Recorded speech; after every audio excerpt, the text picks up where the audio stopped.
ძველ ბერძნულ მითოლოგიაში აღწერილია კოლხეთი, როგორც დასავლეთ საქართველოს სამეფო, რომელშიც გაერთიანებული იყვნენ სხვადასხვა ეროვნების ხალხი.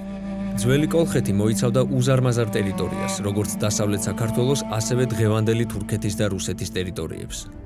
ძველი ბერძნული მითი მოგვითხრობს, რომ კოლხეთის სამეფო ძალიან მდიდარი ქვეყანა იყო. მას გააჩნდა ოქროს საწმისი, ანუ ოქროს ცხვრის ტყავი, რომელსაც გველეშაპი იცავდა. ლეგენდის თანახმად ბერძნები იასონის მეთაურობით გამოემართნენ კოლხეთისკენ, საწმისის ხელში ჩასაგდებად. მათ გემს ერქვა არგო. სწორედ ამიტომ ეწოდათ მათ არგონავტები. ამ დროს კოლხეთში მეფობდა მეფე აიეტი. მას ჰყავდა ულამაზესი ქალიშვილი მედია, რომელსაც დანახვისთანავე შეუყვარდა იასონი. მეფე აიეტმა უთხრა იასონს, რომ გადასცემდა ოქროს საწმის ერთი პირობით. მას უნდა შეება უღელში სპილენძის ჩლიქებიანი, ცეცხლის მფრქვეველი ხარები, მოეხნა მიწა, დაეთესა გველეშაპის კბილები და შემდეგ ნათესიდან ამოსული დევები დაემარცხებინა.